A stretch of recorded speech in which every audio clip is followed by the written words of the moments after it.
Assalamualaikum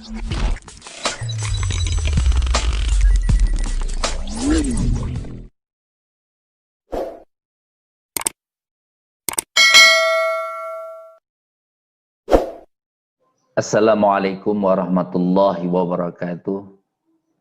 Bismillah walhamdulillah wassalatu wassalamu ala rasulillah wa ala alihi wa sahbihi wa mawalah.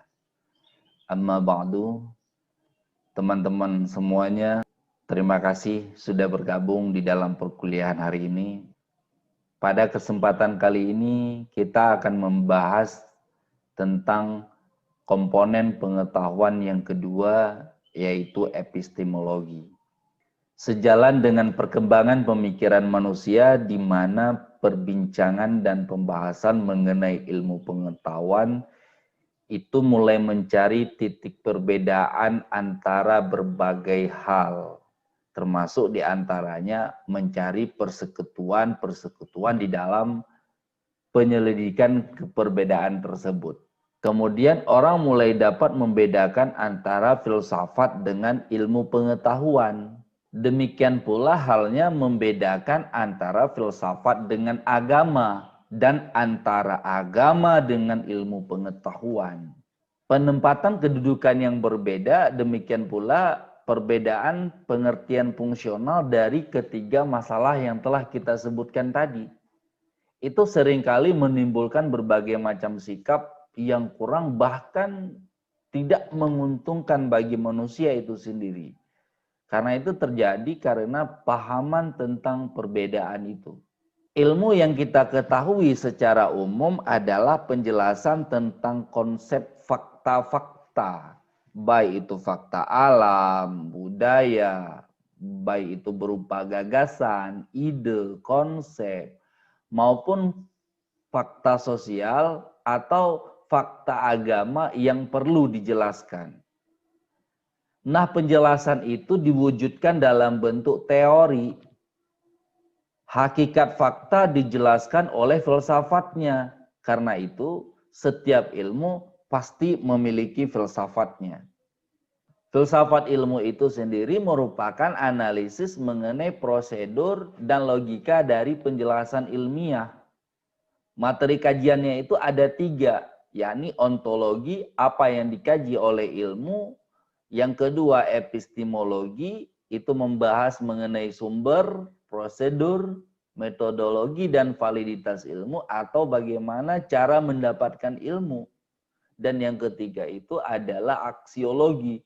Ini membahas dimensi nilai dalam hubungan antara ilmu yang dihasilkan dengan konsumen dari ilmu itu. Kegunaannya untuk apa? Nah, pada pertemuan sebelumnya kita sudah membahas tentang ontologi. Dan itu juga belum tuntas, baru sampai pada bentuk persepsi. Persepsi itu ada karena segala sesuatu itu dipersepsikan. To be is to be perceived. Ini belum bicara tentang kebenaran, masih bicara tentang persepsi. Jadi persepsi itu paling jauh akan membentuk opini. Sedangkan pengetahuan lebih jauh lagi dari itu. Dia perlu mengalami proses yang disebut sebagai abstraksi. Begini, pertama indera manusia, baik indera yang eksternal, yaitu yang disebut panca indera ataupun indera fisik, maupun yang internal, indera yang sifatnya psikis seperti imajinasi, ingatan, dan sejenisnya. Indera manusia itu menangkap pengetahuan tentang realitas yang ada usus secara materialistik. Kita bahas sebelumnya sebagai being, aspek yang konkret. Jadi kerja indera itu mengumpulkan bahan-bahan mentah tanpa mengambil keputusan tertentu untuk diberikan kepada indera intelek logika. Kedua, intelek itu berfungsi mengolah bahan mentah itu untuk membuat konsep, membuat keputusan, melakukan refleksi, mengabstraksikan dan menyimpulkan. Pengetahuan yang diperoleh lewat intelek itu bersifat umum dan abstrak, sehingga dapat digunakan untuk menunjukkan berbagai realitas individual. Berkenaan dengan abstraksi, ada dua momen dalam proses pengetahuan. Yang pertama adalah momen asensif. Ini meningkat. Dan kedua adalah momen desensif. Itu menurun. Momen asensif itu bergerak dari tahap indera ke intelek. Sedangkan momen desensif itu bergerak kembali menyusun, menghubungkan diri dengan realitas yang konkret. Contoh kita pada pertemuan sebelumnya adalah indera menangkap realitas kertas atau logam secara asensif. Secara asensif, realitas kertas, logam itu dibentuk atau ditingkatkan menjadi abstraksi tentang uang sebagai alat tukar. Kemudian bergerak selanjutnya secara desensif. Abstraksi tentang alat tukar itu dihubungkan kembali dengan dua unsur realitas tersebut.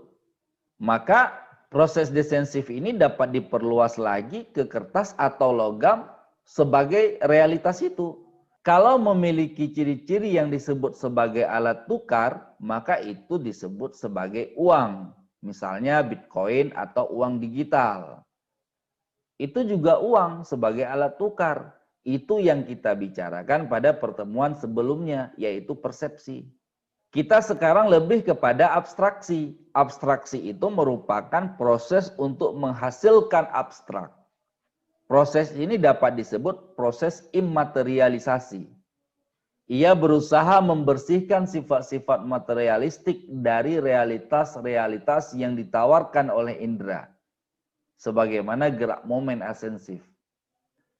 Ada 3 taraf abstraksi, yaitu abstraksi fisik, matematik, dan metafisik, yang memiliki ciri-ciri dan karakteristik masing-masing.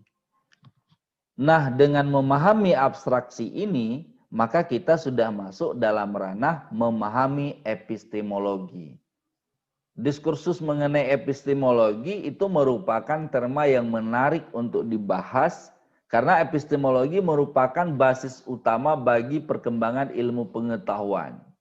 Metode, sistem, dan model pemahaman yang digunakan itu sangat menentukan produk dari sebuah pengetahuan.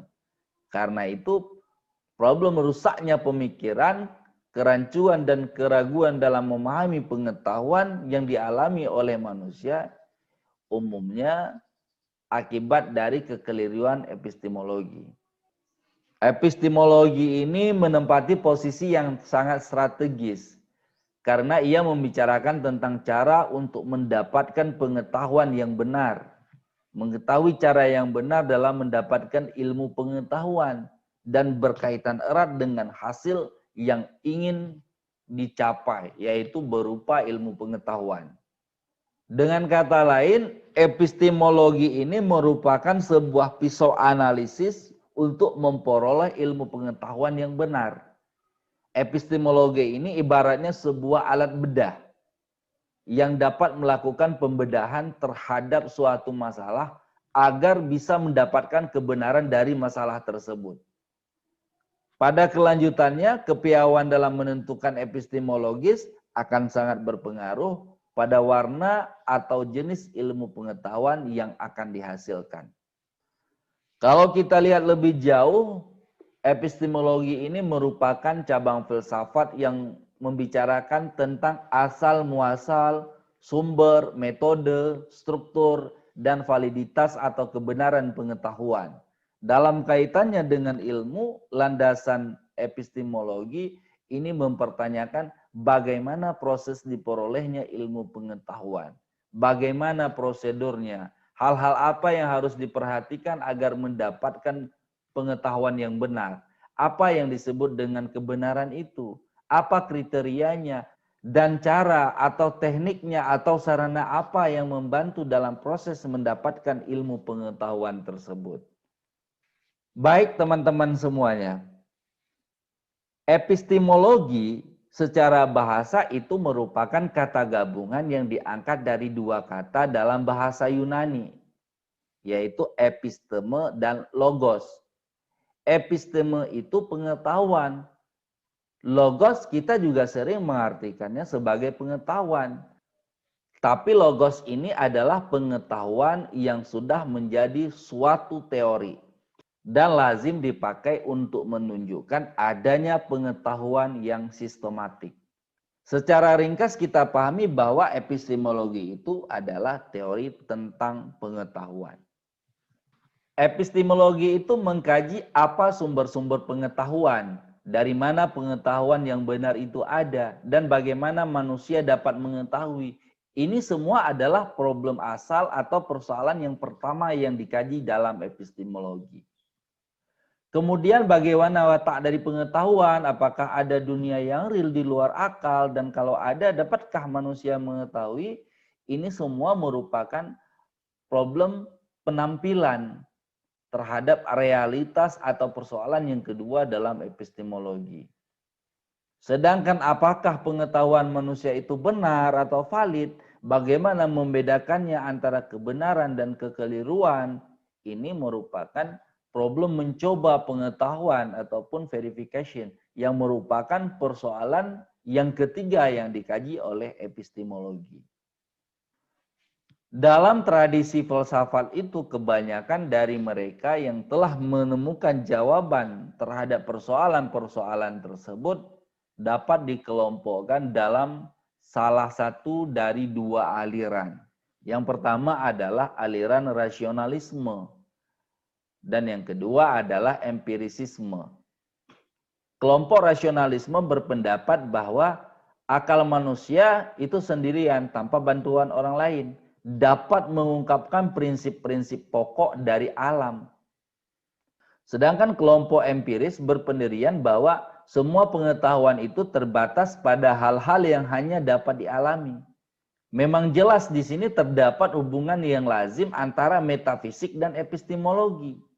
Konsepsi manusia tentang realitas tergantung pada paham tentang apa yang dapat diketahui.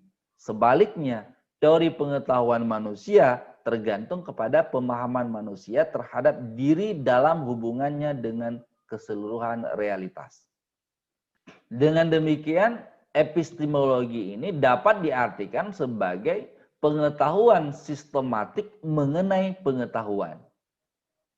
Epistemologi itu membahas metode ilmiah atau scientific method dengan pengetahuan sistematis yang membahas tentang terjadinya pengetahuan, sumber pengetahuan, asal mula pengetahuan, metode atau cara memperoleh pengetahuan, validitas atau kebenaran pengetahuan ilmiah itu tadi. Nah, ciri-ciri epistemologi itu bisa kita lihat dari pola-pola dasar atau desain kerangka yang dilakukan oleh aktivitas manusia dalam menemukan suatu pengetahuan. Epistemologi merupakan dasar bagi pengembangan pemikiran ilmiah. Bertambahnya pengetahuan seiring dengan proses berkembangnya pola pikir manusia itu diawali dari rasa ingin tahu tentang benda-benda di sekeliling kita. Ada alam misalnya, ada bulan, ada bintang, matahari, yang kita selalu lihat setiap hari dan kita ingin tahu tentang itu semua yang kita lihat. Jadi pada awalnya manusia mendapatkan pengetahuan itu secara empirisme, melalui pengamatan dan pengalaman. Data-data indrawi, fakta-fakta tentang benda-benda, memori manusia, tingkah laku, behavior semuanya. Ini merupakan instrumen dalam mendapatkan pengetahuan. Ada juga di samping intuisi atau insting, itu untuk menambah kepercayaan kita untuk memperkokoh terhadap penemuan ilmiah yang diperoleh. Dengan kemampuannya, kemampuan berpikir, manusia bisa mendayakan pengetahuan yang dulu-dulu dan kemudian menggabungkannya dengan pengetahuan yang diperoleh sekarang, sehingga menghasilkan pengetahuan baru. Itu bisa terjadi proses pretitus, menyempurnakan kekeliruan ilmu-ilmu yang diperoleh sebelumnya, atau menemukan ilmu-ilmu yang baru. Baik teman-teman semuanya, insya Allah kita jumpa lagi di pertemuan yang akan datang dengan kelanjutan daripada pembahasan epistemologi ini. Demikian, Assalamualaikum warahmatullahi wabarakatuh.